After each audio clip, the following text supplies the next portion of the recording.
Hola. A ver, si pensamos en un problema de corazón, lo primero que se nos viene a la cabeza es la imagen de una tubería atascada, ¿verdad? Pues esa imagen, aunque es muy gráfica, se ha quedado un poco antigua. La cardiología está cambiando a pasos agigantados, y de hecho las nuevas guías de 2024 nos están obligando a repensarlo casi todo. Así que hoy vamos a hacer precisamente eso, vamos a desmontar ese mito de la tubería y a sumergirnos en la nueva y mucho más compleja realidad de los síndromes coronarios crónicos. Y claro, para empezar por algún sitio hay que responder a la pregunta del millón. ¿Qué son exactamente estos síndromes coronarios crónicos? Ojo, porque este es el nuevo término que lo está cambiando todo. Y de verdad, entenderlo bien es la clave para saber cómo cuidar el corazón hoy en día. Vale, para que no nos perdamos, vamos a seguir una especie de hoja de ruta con 5 puntos. Primero, lo fundamental, ¿qué son los S2SC? Después, veremos los primeros síntomas y cómo se evalúan. Luego, el camino al diagnóstico. El cuarto punto será el plan de tratamiento. Y para terminar, algo súper importante, cómo es vivir con un S2SC en el día a día.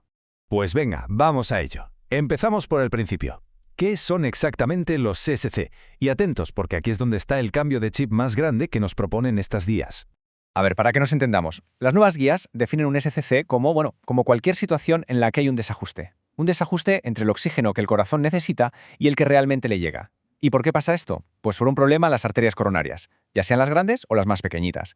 Y ese problema puede ser de estructura, o sea, algo físico, o de funcionamiento. Y aquí está la primera idea clave. No hablamos de una sola enfermedad, sino de todo un abanico, un espectro de situaciones. Y en esta comparativa se ve el cambio de mentalidad perfectamente. La visión antigua era simple, una tubería principal, la gorda, con un atasco. Punto. La visión nueva, mucho más compleja. Ahora sabemos que el problema puede estar en cualquier sitio, en esas tuberías grandes, que los médicos llaman epicárdicas, pero también en la red de tuberías diminutas, la microcirculación. Y lo más importante, no siempre es un atasco físico, una placa. A veces el problema es de funcionamiento, como un espasmo, que es como si la tubería se cerrara de repente por sí sola. Este esquema de las guías es una maravilla, lo resume todo. Fijaos, arriba, en la parte A, tenemos las distintas formas en que se puede presentar un SCC. Desde no tener ningún síntomas a tener el típico dolor de pecho o incluso acabar con insuficiencia cardíaca. Son como las distintas caras del problema.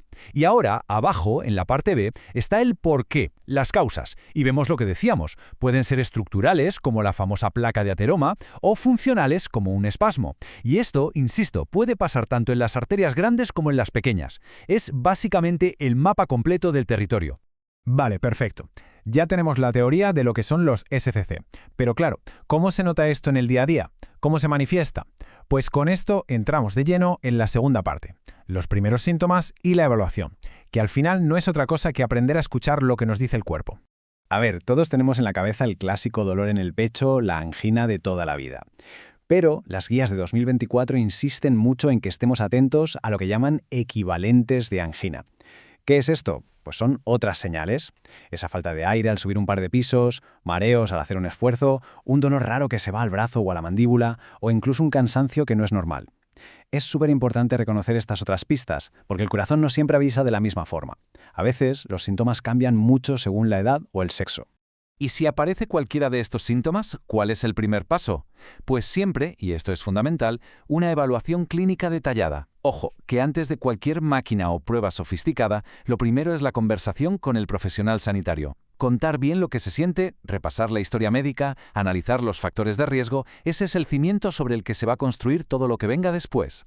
Bueno, pues con esa primera evaluación en marcha llegamos a nuestra tercera sección, el camino hacia el diagnóstico. Y esto lo podemos imaginar como si fuera una investigación, casi detectivesca, para descubrir qué está pasando exactamente ahí dentro del corazón. La pregunta es, ¿cómo dan los médicos con la raíz del problema? Y la respuesta es que no hay una única prueba mágica que lo resuelva todo. No, es un proceso, un camino con varias etapas, lo que se llama un algoritmo diagnóstico que está diseñado para ir de lo más general a lo más específico. Este camino tiene, digamos, 3 grandes paradas. La primera, la evaluación clínica de la que ya hemos hablado. Ahí se calcula lo que se conoce como probabilidad pretest, que en cristiano es una estimación de cuántas papeletas hay de que de verdad exista un problema coronario. Si esa probabilidad es alta, pasamos a la segunda parada, las pruebas no invasivas. Hablamos de cosas como un TAC o una prueba de esfuerzo. Y solo si hace falta, se llega a la tercera y última parada, la confirmación con pruebas que ya son invasivas, como el famoso cateterismo. Y hablando de esas pruebas no invasivas, las guías de 2024 ponen una en el centro del escenario, el angiotac coronario. ¿Por qué es tan importante? Pues porque es una herramienta increíble. Nos da una imagen en 3 dimensiones, súper detallada, de las arterias del corazón, y todo ello sin tener que meter nada en el cuerpo. Por eso se ha convertido en la prueba de elección en muchísimos casos. Muy bien, ya tenemos un diagnóstico, la investigación ha terminado. Y ahora llega la pregunta del millón. ¿Y ahora qué? Pues entramos en la cuarta sección, el plan de tratamiento, o sea, la hoja de ruta para empezar a actuar. El tratamiento de los SCCs se apoya siempre en 3 pilares fundamentales, que además funcionan en equipo. El primero, que a veces parece el menos importante pero es crucial, es optimizar el estilo de vida. El segundo, los medicamentos. Y el tercero, solo cuando hace falta, es lo que se llama revascularización, o sea, volver a abrir las arterias, ya sea con un stent o con una cirugía de bypass. Y lo más importante de todo, no hay una receta mágica que sirva para todo el mundo. Estos 3 pilares se combinan para hacer un traje a medida para cada persona. Y antes de meternos en faena con los tratamientos, un detalle súper interesante de cómo están hechas estas guías. Utilizan un sistema de clases para sus recomendaciones. Es muy fácil. Si vemos que algo es clase 1, que normalmente lo marcan en verde, significa que hay muchísima evidencia científica detrás y que sin duda se recomienda. Es una forma de saber qué tratamientos están respaldados por la ciencia más potente. Cuando se habla de medicamentos, la estrategia siempre tiene un doble objetivo. Es como jugar en 2 campos a la vez. Por un lado está el presente, aliviar los síntomas como el dolor para mejorar la calidad de vida del día a día. Y por otro lado está el futuro, proteger, reducir el riesgo de que pase algo gordo, como un infarto. O sea, la meta es vivir mejor hoy y también vivir más y mejor a mañana. Y la pregunta es, ¿cuándo entran en juego los stents o la cirugía de bypass? Pues mirad, la revascularización se considera, sobre todo, para aliviar los síntomas cuando con las pastillas no es suficiente. Pero ojo, si el riesgo de esa persona es muy alto, también se puede utilizar para mejorar el pronóstico a largo plazo. No es una solución para todo el mundo, ni mucho menos. La decisión es siempre 100% personalizada.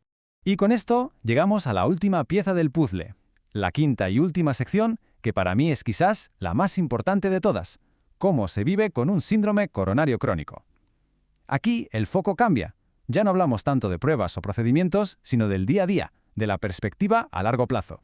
Y en este punto las guías de 2024 son clarísimas. Y la verdad, reflejan un cambio de mentalidad muy profundo en la medicina. Ponen el foco en algo que a veces se olvida, la voz de la persona afectada. El éxito a largo plazo no depende solo de las pastillas o de las intervenciones. Depende, y mucho, de que haya una buena comunicación, de que las decisiones se tomen de forma compartida y de que se cuide también, y esto es nuevo y muy importante, la salud mental. Entonces, si esto es una carrera de fondo, ¿cuáles son las claves para llegar a la meta? Pues son 4, principalmente. La primera, ser constante de verdad con los cambios en el estilo de vida. La segunda, la persistencia con la medicación, incluso en esos días en los que uno se siente fenomenal. Tercero, no saltarse las revisiones con el equipo sanitario. Y cuarta, y fundamental, una comunicación abierta y honesta sobre cualquier síntoma, cualquier duda, cualquier miedo. Al final, la persona que tiene la condición es la pieza más importante de todo el equipo. La idea principal, por tanto, es muy clara. Manejar un síndrome coronario crónico no es un sprint para apagar un fuego. Es una maratón. Una maratón que dura toda la vida. Y lo bueno es que en esa maratón no se corre en solitario, se corre en equipo, creando una alianza de verdad con los profesionales que te acompañan.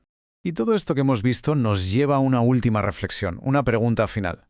Ahora que estamos dejando atrás esa idea tan simple de las tuberías atascadas para adoptar una visión muchísimo más completa, más dinámica de la enfermedad coronaria, ¿cómo va a transformar esto la atención al paciente en los próximos años? Bueno, la respuesta completa todavía se está escribiendo, pero lo que está claro es que estamos sin duda a las puertas de una nueva era en la cardiología.